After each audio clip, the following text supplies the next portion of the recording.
Brought to you by Palvi Agrico. पालवी ॲग्रिको, भारताचा पहिला AI तंत्रज्ञानावर आधारित B2B आणि B2C ई-कॉमर्स प्लॅटफॉर्म. शेतीसाठी जे काही लागणार थेट तुमच्या बांधावर पोहोचणार, मोबाईलच्या एका क्लिकवर. मागच्या आठवड्यात कामानिमित्त मुंबईमध्ये होतो आणि सहज मंत्रालयात राऊंड मारून आलो. म्हटलं सध्या काय चाललंय काय नाही बघावं तरी सरकारमध्ये. आणि या दरम्यान माझ्या हाती एक कागद लागला. आता हा कागद लागल्यानंतर मी असं विचार केला की चला ठीक आहे, आणखी जरा यामध्ये काय मिळतं बघू. आणि पुण्याला आल्यानंतर काही अधिकाऱ्यांना परत फोनाफोनी केली आणि त्यानंतर मला महाराष्ट्राच्या सार्वजनिक बांधकाम विभाग म्हणजेच PWDची ही 2 बिलं पण हाती लागली. आणि त्यानंतर मात्र डोळ्याच्या भुवया उंचावल्या. आणि त्याचं कारणच असं होतं की एरवी अत्यंत कर्तव्यदक्ष, व्हेरी डिसिप्लिन किंवा प्रामाणिक आणि आणखी या सगळ्यामध्ये कायम नैतिकता वगैरे सांगणाऱ्या एका अधिकाऱ्यासंदर्भात महत्त्वाचे कागदपत्र मिळाले. आता हे संपूर्ण कागदपत्र मिळाल्यानंतर तुम्हाला सांगतो की अक्षरशः उद्विग्नतेतून आजचा हा व्हिडिओ रेकॉर्ड करतो आहे. त्याचं कारणच असं आहे की स्वतःला इतकी वेगवेगळी भूषणं लावणारे IAS अधिकारी नक्की त्यांनी काय प्रताप केले आहेत हे जर तुम्हाला कळलं तर तुमच्यासुद्धा भुवया उंचावल्याशिवाय राहणार नाही. नाव आहे महाराष्ट्रातले IAS अधिकारी तुकाराम मुंढे यांचं. त्यांनी काय प्रताप केला आहे आणि नक्की काय झालं आहे हे सगळे या स्टोरीमध्ये तुम्हाला समजून सांगायचं आहे. आणि म्हणूनच आता रेकॉर्डिंगला उभा राहिला. नमस्कार, मी ओमकार. तुम्ही पाहायला सुरुवात केली आहे मुंबई तक. आजची स्टोरी सुरू होते मलबार हिलपासून आणि तिथून ती जाते पुढे मंत्रालयापर्यंत. मंत्रालयापर्यंत ती यासाठी जाते कारण तुकाराम मुंढे गेले काही वर्ष सध्या मंत्रालयात आहेत. खातीमधल्या काळात त्यांची बदलली. काही तानाजी सावंत सार्वजनिक आरोग्याला होते त्यावेळी तुकाराम मुंढे तिथे होते. तिथून परत माझ्या माहितीनुसार मराठी भाषेला पण ते गेले. आणि आता सध्या मुंढे साहेब काय करतायत तर हे आत्ता महाराष्ट्राचा जो दिव्यांग विभाग आहे त्याला प्रधान सचिव म्हणून ते जबाबदारी सांभाळत आहेत. आता झालं असं, हे झालं मंत्रालयाचा विषय. ते राहतात मलबार हिलला. तुम्ही मलबार हिलला मंत्र्यांच्या बंगले जर बघितले तर वेगवेगळ्या लाईनमध्ये, म्हणजे इकडं अजितदादांचा तो देवगिरी बंगला आहे त्यालाच लागून लगेच बाजूला रामटेक आहे. ती पूर्ण लाईन अशी सर पुढे जाते. आणि मग एका ठिकाणी सागर बंगला आहे जो देवेंद्र फडणवीस तिथे राहायचे. अजूनही बहुतेक मिटिंग्स त्यांच्या इथे होतात आणि वर्षावरती पण आता मुख्यमंत्री झाल्यामुळे त्यांनी तो ताब्यात घेतलेला आहे. पण याच रांगेमध्ये एका ठिकाणून वरती गेलं की 2 बिल्डिंग आहेत, अवंती आणि अंबर नावाच्या. या बिल्डिंगमध्ये लक्झरीज अपार्टमेंट्स आहेत, गव्हर्नमेंटच्या आहेत. त्या काही मंत्र्यांनाही मिळतात किंवा क्लास 1 दर्जाचे सगळे अधिकारी आहेत यांनासुद्धा त्या मिळतात. म्हणजे मला आठवतं की ज्यावेळी मी मंत्रालय पूर्ण वेळ बघायचो तेव्हा प्रवीण दरेकर तिथे त्या अवंतीमध्ये राहायचे. समोरच त्यांच्या IAS अधिकारी दीपक कपूर राहिला होता. आता दीपक कपूर बहुतेक इरिगेशनला बहुतेक ते आता काम बघतात. पण एनिवे, सो या 2 बिल्डिंगला मध्ये असे वेगवेगळे IAS अधिकारी राहतात. आता तुकाराम मुंढे त्या अवंतीमध्ये त्यांना एक फ्लॅट मिळाला, तिथे ते शिफ्ट झाले. 10 नंबरचा फ्लॅट त्यांना मिळाला तिथे आणि त्या 10 नंबरला ते तिथे शिफ्ट झाले. आता बघा, शिफ्ट झाल्यानंतर साहेबांनी फक्त इंटेरियर हे 65 ते 70 लाखाचं करून घेतलं आहे.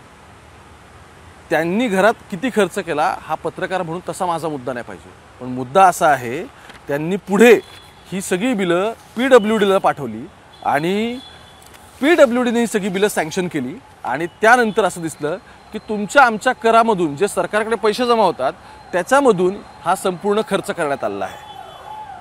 आकडे आता पुढचे तुम्हाला सांगतो, ते बघून तर तुम्ही म्हणाल की बापरे चाललंय काय महाराष्ट्रामध्ये. साहेब दिव्यांग विभागाला प्रधान सचिव म्हणून काम बघतात, ठीक आहे. आता या बिल्डिंग अशा आहेत की इथे जशा अधिकाऱ्यांच्या बदल्या होतात तसे अधिकारी येतात जातात बदलतात. तर आधीच्या ज्या कोणत्या अधिकाऱ्यांनी इंटेरियर केलेलं असतं त्याचं इथे फर्निचर पण असतं, कारण ती फर्निचरची आणि इंटेरियरची सगळी बिलं हे सरकारला जोडून टाकतात. हे काय स्वतःच्या खिशातून खर्च नाही करत.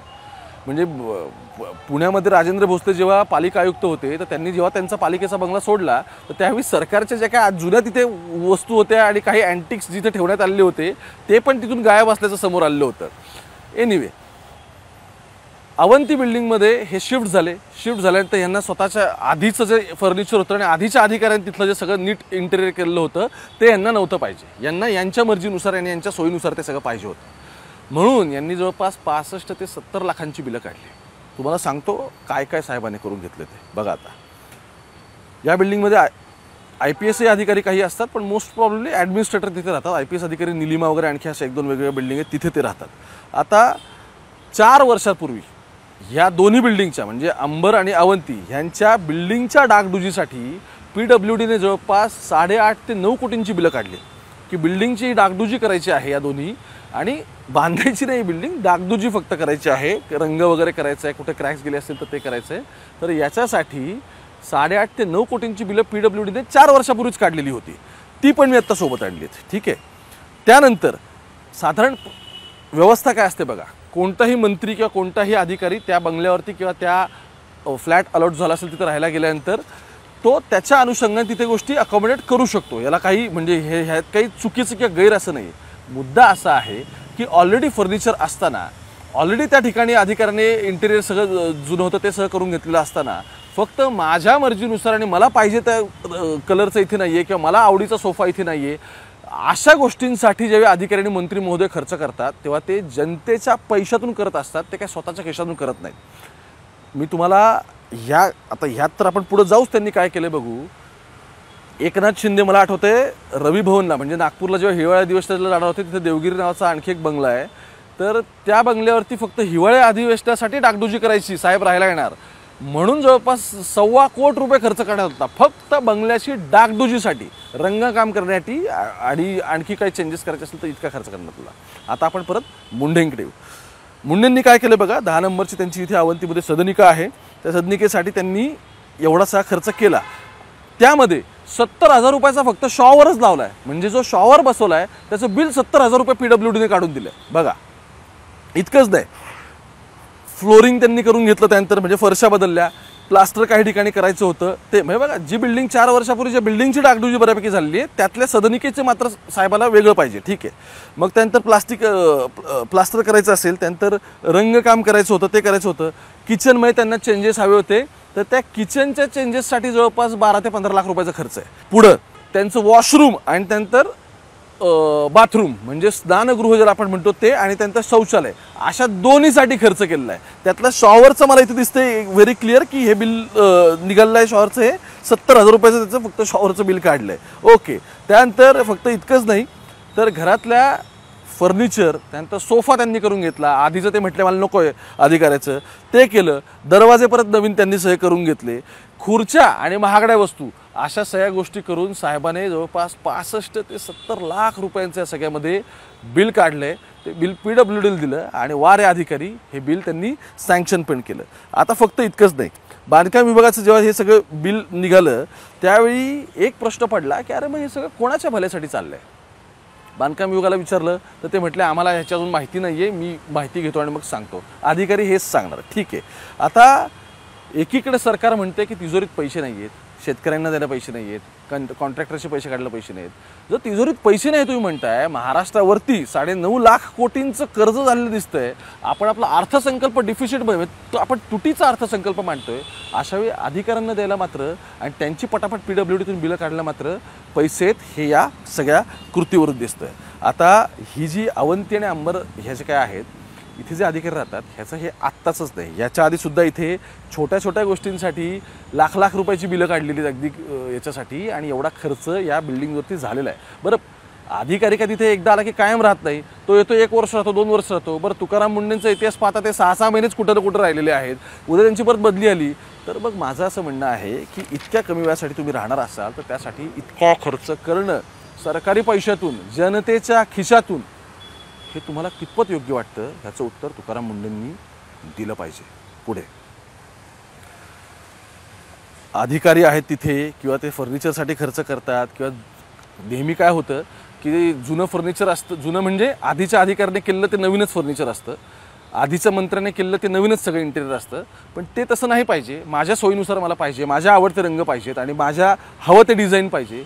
याच्यासाठी आपले अधिकारी किती खर्च करतायत याचा हा संपूर्ण लेखाजोखा होता. आता तुम्हाला सांगतो की या सरकारने, ज्या सरकारकडे अधिकाऱ्यांची बडदास्त ठेवायला पैसे आहेत, अधिकाऱ्यांचे इंटिरियर खर्च करायला ज्या PWDकडे आज पैसे आहेत, त्या सरकारने शेतकऱ्यांना हातात काय दिलं आहे याचा मी आज मुद्दामून हिशोब काढला. त्याचं कारण असं आहे की साहेब महाराष्ट्रातली तर परिस्थिती अशी आहे की महाराष्ट्रातल्या वेगवेगळ्या विभागांचे, ते जलजीवन असेल, पाणीपुरवठा विभाग असेल, PWD असेल, नाही तर कुठलं इरिगेशन असेल, या सगळे डिपार्टमेंट मिळून महाराष्ट्रातले कॉन्ट्रॅक्टर्सचे 99,000 कोटी रुपये थकलेत. कॉन्ट्रॅक्टर्सचे लाडक्या बहिणीला तुम्हाला जो 42 ते 45,000 कोटींचं तुम्ही जी सगळी तरतूद केली होती, हे एवढा डोलारा झेपणार नाहीये हे ज्यावेळी निवडणुकांनंतर तुमच्या लक्षात आलं त्यावेळी तुम्ही काय केलंय? आत्तापर्यंत जवळपास 35 लाख महिलांना ह्याच्यामधून काढलेलं आहे आणि मी तुम्हाला लिहून देतो, पुढच्या वर्षभरात हा आकडा 1 कोटीच्या जवळपास गेला तर मी परत ह्याच्यावरती व्हिडिओ रेकॉर्ड करेन.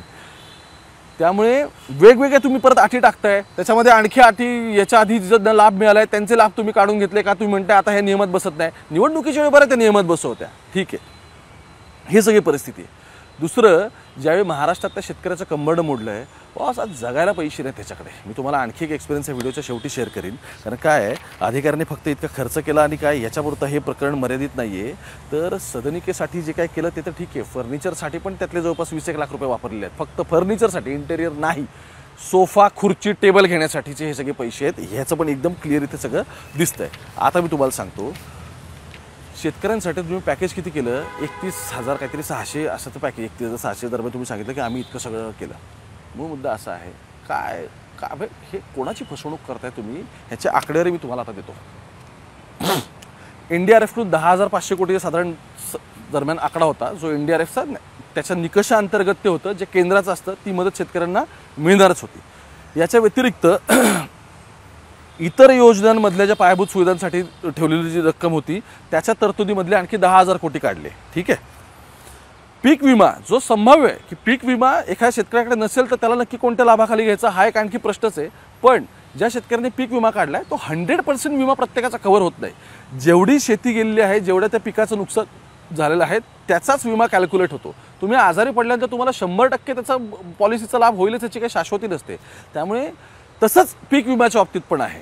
एनिवे, पीक विम्याचे एक आपण संभाव्य की भविष्यात पंचनामे केल्यानंतर रिपोर्ट आल्यानंतर जे पीक विम्याचे भविष्यात पैसे मिळणार आहेत त्याचा एक संभाव्य मोठामोठी 5,000 कोटींचा आकडा धरू, ठीक आहे. पुढे पीक विमा, पशुधनचं तुमचं जे काही नुकसान झालेलं आहे याच्या नुकसानापोटी NDRFचे जे निकषांपेक्षा असेल ह्याच्यापेक्षा जास्त राज्य सरकारने किती देऊ केलेले आहेत तर साधारण 10,000 कोटींचा तो आणखी एक आकडा आहे की ह्या निकषांपेक्षा अधिकचा जो आकडा आहे जो मदतीला तेवढा होईल. आता हे सगळे हजारो कोटींचे आकडे आहेत बरं का, ठीक आहे, एवढं केलेलं आहे. पण मूळ मुद्दा असा आहे, पीक, पशुधन, त्यानंतर जीवितहानी, त्यानंतर जमिनीचं नुकसान म्हणजे माती वाहून गेली वगैरे असं जमिनीचं जे काही भू नुकसान ज्याला आपण म्हणतो ते जर कन्सिडर केलं तर याच्यासाठी ऑलरेडी NDRFचे निकष आहेत आणि NDRFच्या निकषांअंतर्गत ही ऑलरेडी शेतकऱ्याला मदत मिळणारच होती. दुसरं, पीक विमा हा पूर्ण एक वेगळा विषय आहे. म्हणजे NDRFची केंद्राची मदत हा वेगळा असा विषय आहे, तसा पीक विमा हा पूर्ण एक वेगळा विषय आहे. पण वेगवेगळ्या सगळ्या गोष्टी एकत्र आणि दोन्ही एकाच वेळीचे लाभ प्रत्येक शेतकऱ्याला मिळणार नाहीत हे पण समजून घ्या. त्यामुळे मुद्दा असा आहे की हे सगळे आकडे फुगवले, त्यामुळे आम्ही तामिळनाडू आणि पंजाबपेक्षा जास्त शेतकऱ्यांना कशी मदत केली याचा आकडा सरकारने ह्या मदतीतून किती काढला तर हा काढला 31,000 कोटींच्या वर आकडा काढला. आता ही सगळी गोळाबेरीज आहे. यात ॲक्च्युअल शेतकऱ्याला किती मदत मिळत आहे तर नेहमीप्रमाणे जी निकषांप्रमाणे जी मदत मिळणार होती त्याच्यापेक्षा जास्त फक्त 2,000 ते 3,000 रुपये फक्त ही टोटल काढल्यानंतर मिळत आहेत. मी आत्ता दिल्लीची काय सगळी आकडेवारी ह्याचा एकूण आकडा जातोय 31,000 ते 32,000 कोटीपर्यंतचा आणि याच्यामध्ये NDRF ऑलरेडी इन्क्लूडच आहे की जी मदत मिळणारच होती शेतकऱ्यांना, त्यात काही वेगळं होणार नव्हतं. दुसरं, राज्य सरकारने काही पैसे बोलले ते त्यातले जे अर्थसंकल्पात ऑलरेडी इन्क्लूडच होते. डिझास्टर मॅनेजमेंटच्या अंतर्गत जो फंड रिलीज करायचा होता 2,000-2,500 कोटींचा तो तत्काळ तुम्ही केला खरा. पण मूळ मुद्दा असा आहे की अजूनही ज्यावेळी शेतकऱ्याचं कंबरडं मोडलं आहे, अक्षरशः तुम्हाला सांगतो पैसेच नाहीत लोकांकडे, अशी परिस्थिती. यावेळी मराठवाड्यात दिवाळी होणारच नाही आहे हे पण मी सांगतो. आणि एरवी जो अमरावती रिजन आत्महत्यात सगळ्यात जास्त असतो त्याच्याऐवजी या पुढच्या 6 महिन्यात आणि 1 वर्षात तुम्हाला मराठवाड्यातल्या 7 ते 8 जिल्ह्यांमध्ये सगळ्यात जास्त आत्महत्या शेतकऱ्यांच्या दिसतील अशी परिस्थिती आहे.